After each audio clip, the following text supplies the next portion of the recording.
Hello friends, welcome to SK knowledge hub, जहां हम पढ़ते हैं जीएस के इंपॉर्टेंट सब्जेक्ट्स के बारे में जो आपको ऑल कॉम्पिटिटिव एग्जाम्स में हेल्प करता है। हाँ, अब जो हमारी सीरीज़ है वो पॉलिटी की सीरीज़ की शुरुआत हुई और जिसमें हमने कुछ चैप्टर्स को पढ़ा, जिसमें से था सबसे पहले हमने संविधान के बारे में उसको डिफ़ाइन किया और पूरे विश्व में उसकी रूपरेखा क्या है इसको देखा। उसके बाद हमने देखा चार्टर्ड एक्ट, जिसे हम हिस्टोरिकल बैकग्राउंड ऑफ कॉन्स्टिट्यूशन के तौर पे देखते हैं, यानी कि संविधान का पृष्ठभूमि के तौर पे देखते हैं। उसके बाद हमने चार्टर्ड एक्ट भी पढ़ा और उसके बाद आज जो है हम एक नया चैप्टर लेके आए हैं, संविधान के स्रोत। हम सभी जानते हैं भारत का जो संविधान है वो पूरे विश्व का सबसे बड़ा लिखित संविधान है, जिसमें काफ़ी सारी चीज़ें हैं और जो लगभग 60 देशों से ली गई हैं। और जो भारत शासन अधिनियम है 1935, इसका बहुत प्रमुख योगदान रहा है। और भारत का संविधान इतना बड़ा होने के पीछे भी रीज़न है, क्योंकि जो भारत है काफ़ी बड़ा देश है और विविधताओं वाला देश है, जिसमें अलग अलग संस्कृति के लोग, अलग अलग धर्म के लोग, अलग अलग जाति के लोग रहते हैं। तो ऐसी चीज़, संविधान ऐसा बनाना था कि जो सभी के हित में हो और जिससे किसी के संस्कृति को, किसी के धर्म को ठेस ना पहुँचे और सभी मिलजुल के रहें और किसी भी तरह का कोई विवाद आगे जाके पैदा ना हो। और ये सारी चीज़ें, सारी अच्छी चीज़ें, अलग अलग देशों से अच्छी अच्छी चीज़ों को डालने के बाद संविधान काफ़ी बड़ा रूप ले लिया और काफ़ी बड़ा संविधान बन गया। काफ़ी आलोचकों ने संविधान की काफ़ी ज़्यादा आलोचना की। कुछ लोगों ने कहा ये जो है पूरे विश्व का सबसे ज़्यादा हौच पौच कॉन्स्टिट्यूशन है, यानी कि ये बहुत ज़्यादा अलग अलग देशों से मिक्स करके इसे बहुत ज़्यादा कॉम्प्लिकेटेड कर दिया गया है। उसके बाद कुछ लोगों ने कहा कि बेकार का संविधान है जो काफ़ी बड़ा है। इसके बड़ा होने पर भी काफ़ी ज़्यादा आलोचनाएं की गई।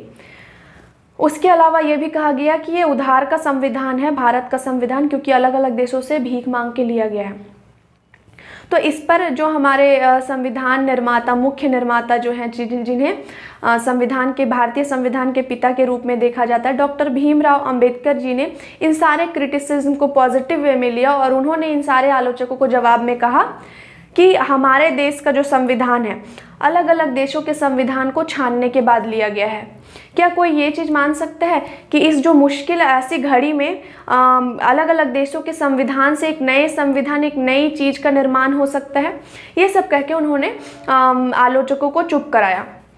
उसके अलावा अगर हम देखते हैं तो उनकी बात सही मायने में बहुत ही अच्छी साबित हुई, क्योंकि जब से संविधान का निर्माण हुआ तब से उस संविधान को लेके आ रहे हैं और संविधान में जो जो चीज़ें लिखी हुई हैं वो सब के इम्प्लीमेंटेशन को करके क्या हो रहा है, देश का हित ही हो रहा है और देश बहुत अच्छे से चल रही है। और आज जो है देखा जा सकता है भारत को सबसे अच्छे लोकतंत्र देश के रूप में। तो आइए देखते हैं संविधान के स्रोत के बारे में कि संविधान में कौन कौन सी चीज़ें कहाँ से ली गई हैं। मुख्यतः 60 देशों से ली गई हैं कहा जाता है, लेकिन जो मुख्य मेन चीज़ें हैं 8 देशों से ली गई हैं। उन सब चीज़ों के बारे में पढ़ेंगे, क्योंकि 60 देशों से कौन कौन छोटी मोटी जो चीज़ें ली गई हैं उन्हें याद करने की ज़रूरत नहीं है, जो आपके एग्जाम्स में भी नहीं पूछे जाएंगे। सबसे पहले जो मुख्य ढांचा, संविधान का जो मेन स्ट्रक्चर है, काफ़ी सारी चीज़ें ली गई हैं भारत शासन अधिनियम 1935 से। अब यहाँ से क्या क्या चीज़ें ली गई हैं, तो अगर बोला जाए कि मेन स्ट्रक्चर जो है इंडियन कॉन्स्टिट्यूशन का, तो वो क्या है, तो भारत शासन अधिनियम 1935, इससे ली गई है संघीय व्यवस्था। उसके अलावा हमारी जो न्यायपालिका है वो भी यहीं से ली गई है। आपातकालीन उपबंध, उसके बाद अधिकतर जो प्रशासनिक विवरण, जैसे आप देखते हैं लोक सेवा आयोग, ये सारी चीज़ें कहाँ से ली गई हैं, भारत शासन अधिनियम से। उसके अलावा कई सारे अनुच्छेद, प्रस्तावना, सारी चीज़ें जो है हमारे मूल संविधान में जुड़ी हुई थी। अब देखते हैं ब्रिटेन, जो संसदीय प्रणाली है। हमने देखा ब्रिटिशर्स ने कुछ चीज़ें लागू की थी, तो उसी दौरान हमने देखा था कि लोकसभा, राज्यसभा बनी थी। तो संसदीय प्रणाली भी कहाँ से लाया गया है, ब्रिटेन से लिया गया है। जो द्विसदनीय व्यवस्था है भारत में, यानी कि अभी जो लोकसभा और राज्यसभा है, ये चीज़ भी ब्रिटेन से ली गई है। तो ये संसदीय प्रणाली के अंतर्गत ही आता है, तो कह सकते हैं द्विसदनीय व्यवस्था भी है जो ब्रिटेन से ली गई है। तो दोनों चीज़ें एक तरीके से एक ही है। विधि निर्माण, जो विधायिका के द्वारा जो विधि निर्माण प्रक्रिया है, जिस तरीके से कानून बनाने की प्रक्रिया है, तो ये जो प्रणाली है ये भी ब्रिटेन से ली गई है। उसके अलावा एकल नागरिकता, देखा जाए हम सभी क्या कहलाते हैं, हिंदुस्तानी। ना किसी गांव के नाम से जाने जाते हैं, ना किसी राज्य के नाम से जाने जाते हैं, बल्कि सभी लोग, भारत के सभी नागरिक भारत में एकल नागरिकता से रहते हैं, यानी कि सभी लोग हिंदुस्तानी कहलाते हैं। अगर हमें राज्य के आधार पे हमें नागरिकता मिलेगी तो दो नागरिकताएं हो जाएंगी, राज्य की नागरिकता और देश की नागरिकता, मगर ऐसा कुछ नहीं है, सभी भारत के नागरिक हैं। तो इस वजह से जो है एकल नागरिकता कहलाता है भारत देश, और ये प्रावधान भी ब्रिटेन से लिया गया है। मंत्रिमंडल प्रणाली, जो कैबिनेट व्यवस्था है, यानी कि जो अलग अलग काम सौंप दिए जाते हैं अलग अलग जो मतलब लोगों को, और कैबिनेट मंत्रालय का गठन होता है, तो ये व्यवस्था भी ली गई है ब्रिटेन से।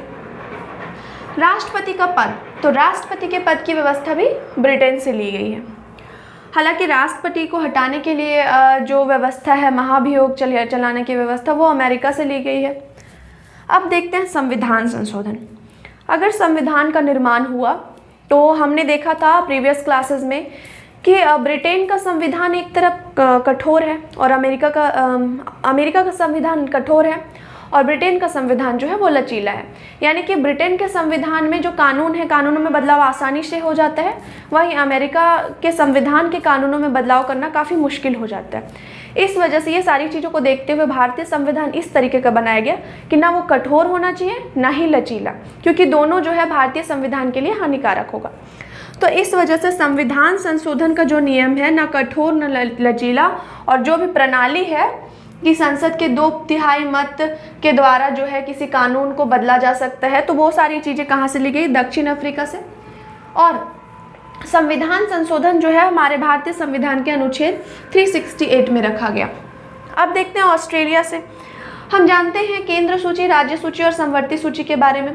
केंद्र सूची में जहां जो कानून बनाने का अधिकार केंद्र सरकार को होता है, राज्य सूची में कानून बनाने का अधिकार राज्य सरकार को होता है, वहीं समवर्ती सूची में दोनों को होता है। तो ये चीज़ जो है ऑस्ट्रेलिया से लिया गया है, यानी कि केंद्र और राज्य सरकार दोनों को जो है अधिकार है इस किसी मुद्दे पे कानून बनाने का, तो वो समवर्ती सूची के अंतर्गत आता है। उसके बाद संयुक्त बैठक, जब क्या होता है कि लोकसभा और राज्यसभा दोनों की संयुक्त बैठक होती है, तो वो जो है ऑस्ट्रेलिया से ही लिया गया है। तो ये जो है भारतीय संविधान के अनुच्छेद 8 में रखा गया है। उसके अलावा आपातकाल जो है वो प्रक्रिया जो है वो जर्मनी से ली गई है।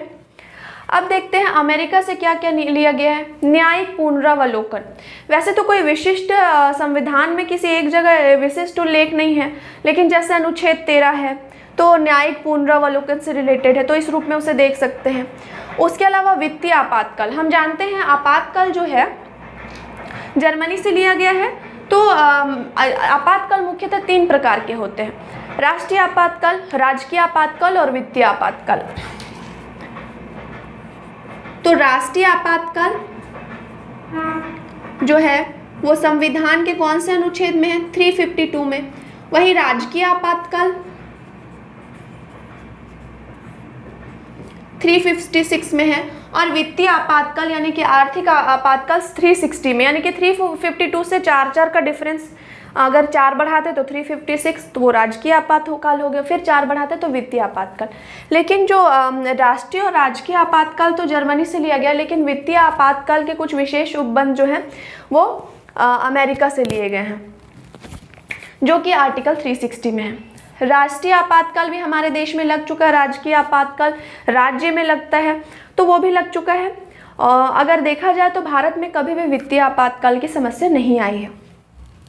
संविधान की सर्वोच्चता, संविधान ही सर्वोच्च है, संविधान को सबसे ऊंचा दर्जा देना चाहिए, ये चीज़ जो है काफ़ी अच्छी प्रणाली है, काफ़ी अच्छा नियम है, जो कहाँ से लिया गया है, अमेरिका से। उसके अलावा राष्ट्रपति पर महाभियोग, और जो हमारे CJI है, चीफ जस्टिस ऑफ इंडिया, उन पर भी महाभियोग। जब राष्ट्रपति की नियुक्ति होती है, CJI की नियुक्ति होती है, तो उन्हें किसी साधारण बहुमत या फिर किसी तरीके से हटाया नहीं जा सकता है। उन्हें हटाने के लिए जो है महाभियोग लगाया जाता है, चाहे उन्हें या CJI को। उसके अलावा फ्रांस से जो लिया गया है वो है गणतंत्रात्मक एवं प्रस्तावना में स्वतंत्रता, समता और बंधुता के आदर्श का सिद्धांत। ये सारी चीज़ें जो है फ्रांस से ली गई हैं। फिर देखते हैं आयरलैंड से नीति निर्देशांक तत्व। इसे देश के कल्याणकारी राज्य के रूप में परिभाषित कर सकते हैं। यानी कि जो है कि ये जो नीति निर्देशांक जो है तत्व जो हैं तो वो हमारे संविधान के अनुच्छेद 36 से 51 के बीच है और जो भाग 4 में है। तो राज्य की सरकार को ये हक है, ये राइट है कि वो नीति निर्देशांक तत्वों में बदलाव कर सकती है, वह अपने अनुसार उसमें इम्प्लीमेंटेशंस कर सकती है। राष्ट्रपति के निर्वाचन मंडल की व्यवस्था, राष्ट्रपति का पद ब्रिटेन से लिया गया, उन पे महाभियोग उन्हें हटाया जा सकता है कहाँ से, वो जो प्रक्रिया है महाभियोग की प्रक्रिया वो अमेरिका से लिया गया। लेकिन राष्ट्रपति का जो निर्वाचन होता है तो उनके चुनाव के लिए जो निर्वाचक मंडल बनाया जाता है वो जो प्रक्रिया है वो आयरलैंड से लिया गया है। उसके अलावा राज्यसभा के लिए जो सदस्यों का नामांकन है वो भी कहाँ से लिया गया है, आयरलैंड से।